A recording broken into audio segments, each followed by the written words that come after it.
कैसे क्षीर सागर से लक्ष्मी जी प्रकट हुई। एक बार भगवान शंकर के अंशभूत महर्षि दुर्वासा पृथ्वी पर विचर रहे थे। घूमते वे एक मनोहर वन में गए। वहाँ एक विद्याधर सुंदरी हाथ में पारिजात पुष्पों की माला लिए खड़ी थी। वह माला दिव्य पुष्पों की बनी थी। उसकी दिव्य गंध से समस्त वन प्रांत सुवासित हो रहा था। दुर्वासा ने विद्याधरी से वो मनोहर माला मांगी।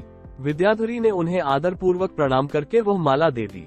माला लेकर उन्मत्त वेशधारी मुनि ने अपने मस्तक पर डाल ली और पुनः पृथ्वी पर भ्रमण करने लगे। इसी समय मुनि को देवराज इंद्र दिखाई दिए, जो मतवाले ऐरावत पर चढ़कर आ रहे थे।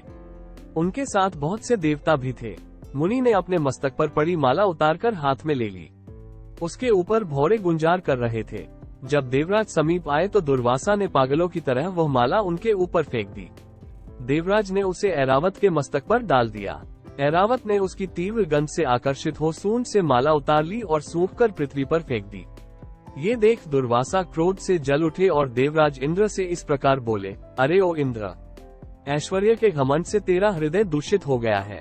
तुझ पर जड़ता छा रही है, तभी तो मेरी दी हुई माला का तूने आदर नहीं किया है। वो माला नहीं, श्री लक्ष्मी जी का धाम थी। माला लेकर तूने प्रणाम तक नहीं किया, इसलिए तेरे अधिकार में स्थित तीनों लोकों की लक्ष्मी शीघ्र ही अदृश्य हो जाएगी। ये शाप सुनकर देवराज इंद्र घबरा गए और तुरंत ही ऐरावत से उतरकर मुनि के चरणों में पड़ गए। उन्होंने दुर्वासा को प्रसन्न करने की लाख चेष्टाएं की, किंतु महर्षि तस्य मज न हुए। उल्टे इंद्र को फटकार कर वहां से चल दिए। इंद्र भी ऐरावत पर सवार हो अमरावती को लौट गए। तब से तीनों लोकों की लक्ष्मी नष्ट हो गई।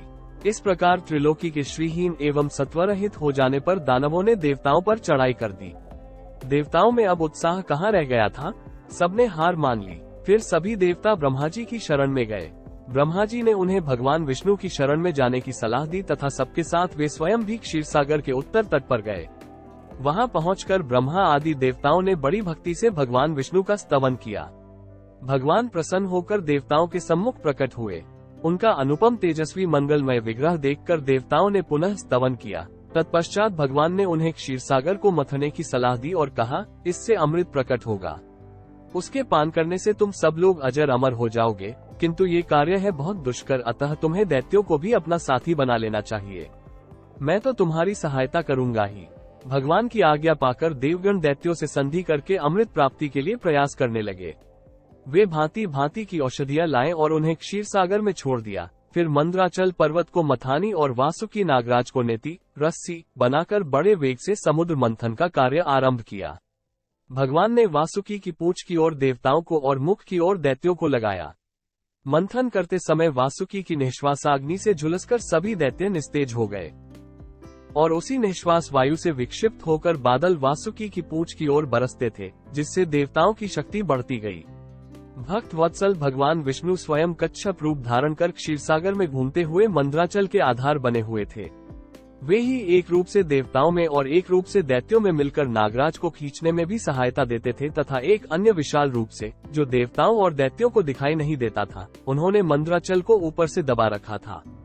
इसके साथ ही वे नागराज वासुकी में भी बल का संचार करते थे और देवताओं की भी शक्ति बढ़ा रहे थे।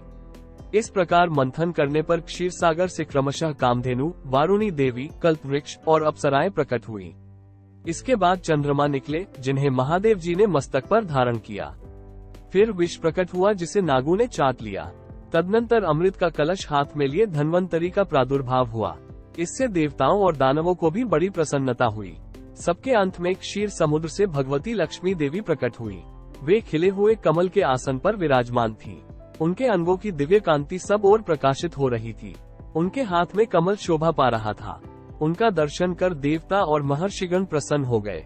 उन्होंने वैदिक श्री सूक्त का पाठ करके लक्ष्मी देवी का स्तवन करके दिव्य वस्त्राभूषण अर्पित किए। वे उन दिव्य वस्त्राभूषणों से विभूषित होकर सबके देखते देखते अपने सनातन स्वामी श्री विष्णु भगवान के वक्षस्थल में चली गई। भगवान को लक्ष्मी जी के साथ देखकर देवता प्रसन्न हो गए। दैत्यों को बड़ी निराशा हुई।